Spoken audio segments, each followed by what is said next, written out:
Welcome to a new daily top Askreddit video. Today's topic: what is your biggest non-academic, non-work related accomplishment? My old band got played on a local radio station a few times. In college we played for a crowd of like 15 people and got paid $100. It's all been downhill since then. Not quite as cool as actually making money to play, but I advanced to the third round of Apple Idol, Applebee's karaoke. Lost in the final four. 1-0. Edit, thanks you /about08 for the silver. When I was a kid, I saw a guy passed out drunk on the side of the road. Neither of my parents noticed, so I said something. We went back and my dad went to check on him. It was around 20 degrees Fahrenheit out and he was wearing a thin jacket and pajama pants. My dad, who is a paramedic, told me I quite possibly saved his life that night. Edit, worded weirdly. Same. Except I found the nearly passed out girl, wearing black, laying in the middle of a dark, snowy road winter in Breckenridge. I was afraid she was roadkill at first. She said she was just taking a quick nap when she came to, but she probably would have been shortly had we not gotten her up and going and back to her apartment. Not much in the way of survival instinct in that one. It would seem that lethargy is a common symptom of hypothermia. She said she was just taking a quick nap, laying in the middle of a dark, snowy road. I feel so scared for her, yet so connected with her overall energy. I had something similar. I was driving down a 2-lane road one night and saw an upside-down electric wheelchair. I thought to myself, that's an expensive thing to trash, and then I saw an arm reach up. The poor guy couldn't talk and only had one working limb. He was cursing down the road and caught the edge and flipped. His chair was too heavy and the landscape wasn't conducive for me to flip it alone. I called the ambulance, which was 20+ minimum out, and tried to flag passing cars down. No one stopped for about 10 minutes, 60 or so cars. Finally a truck stopped and the guy was able to help me flip him back up. I've had just about the same experience. Was walking home from work when I heard some noise from the other side of the road and saw an electric wheelchair in the ditch. Helped him up out of the ditch and he laid there in the grass, but the chair was so heavy it took forever. Then we just went on our ways. No clue how long he was there or anything, poor guy. Apparently truck drivers feel that duty to help others on the road. It was a truck driver that called an ambulance when my grandparents had an accident. No other cars stopped, and gave them first aid. I always wanted to find out who he was. Not that exciting, but I'm still pretty proud, winning a blue ribbon at a state fair for my strawberry jam. My husband loves to brag about it, and it makes me feel pretty special when he does. Super cute. And do you have some recipe recommendations?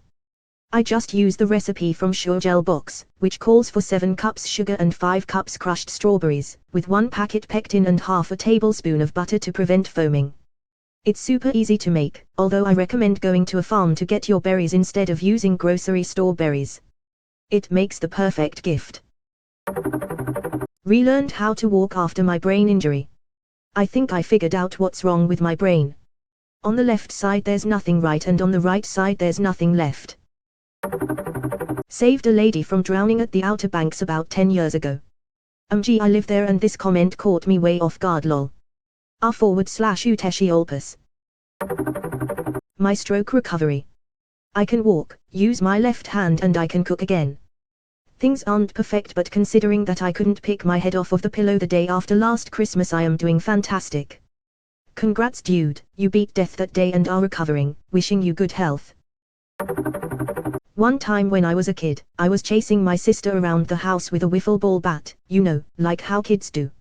She took off up the stairs to the 2nd floor and tried to lock herself in the bathroom at the top of the stairs. As she was slamming the door shut, I threw the wiffle ball bat like a javelin and it blocked the door from closing. This happened 30 years ago and it was literally the most athletic I have ever felt in my life until I ran a mile non-stop as a 44-year-old guy. On the opposite end of the spectrum, I tried to throw a broom handle like a javelin through a doorway, no door, and missed entirely and broke the light switch cover next to the door. Just say you were aiming for that switch. That was amazing. Taught myself to crochet. I'm not terrible at it. Me too. Go us. I particularly love chunky yarn. The projects finish faster that way, haha. An artist at a major animation studio saw my fart and shared it on their Tumblr. They commented on how funny they thought it was. That was years ago, but it felt great. I work for a major game company. You'd be surprised how much fart is shared among people on the floor. If you think it's awesome to have your work recognized by well-established artists, it's equally awesome for us to see people so dedicated about our games that they use their precious free time to create art about it. Keep doing fart. It can be a great motivational factor for many people, even if they rarely show it. I was sexually abused by a priest dozens of times during a 7-year stretch of my childhood. I blocked all the memories, drank away the memories, but when I was around 23, I had a conversation with someone which caused them to resurface. I spoke to a lawyer to see if there was anything I could do. The criminal statute of limitations, 2 years from the time the abuse ended or 2 years from the victim's 18th birthday, was long gone, so I ended up filing a civil lawsuit. He was removed from the priesthood and we settled out of court. As it turns out, he did the same thing to more than 75 other little boys during an 18-year span. But because I spoke up and did something, the statute of limitations for sexual crimes against minors in the state of Illinois was eventually removed. I don't know if that counts or not, but I'm pretty grateful that what I went through wasn't completely for nothing. Definitely counts, that's a huge accomplishment. I'm so glad you spoke up. Holy shit, you indirectly changed the law. That is very badass. I am sorry that this happened to you, but well done for what you did. I hope you are good now. I moved to a foreign country where I knew only one person and didn't speak the language and managed to independently make it, and now I call it home. Where do you live? Vi. I recently squatted 495 pounds. Felt like my soul was leaving my body. I 5 plates. That's huge. Furiously math 5x 45 equals 225x 2 equals 450 plus bar bam. 495. I came across an overturned vehicle and some kids screaming driving from Oklahoma to California. Dead of night, winter, middle of nowhere. People weren't stopping but I did. My ex-wife didn't want to stop but I snapped at her. Turns out a girl had been thrown from a vehicle. Her legs were bent the wrong direction. Applied a makeshift tourniquet and got some blankets from my U-Haul. The truck driver stopped and helped me. He called for paramedics and I helped them carry her over the snow /ice. In rough parts of the world it can be a common trick to pretend to have car troubles to ambush and rob people. But an overturned vehicle with ice on the road seems like a no-brainer. True. And I'm sure she can defend her actions with fear. Really, it just showed the deep incompatibility. Later I missed out on 2 very cool jobs. One was a dream job with an intelligence agency, because she was too scared to move to South Korea. She's too scared to eat after midnight cause you might turn into a gremlin. Lol. So I'm someone who quit a cushy IT job one day and enlisted in the Marines in 2006. I was 28. Ran away to La from Oklahoma at 18 with $500. I'm naturally not the super scared type. Honestly, if you can roll a car on an icy highway, break your legs, not die of hypothermia and still have the energy to ambush me, you can have my car, lol. I briefly became a published comic book author as a side hustle. My first issue sold out at a retailer level across the globe on day 1. Super proud of that. Edit.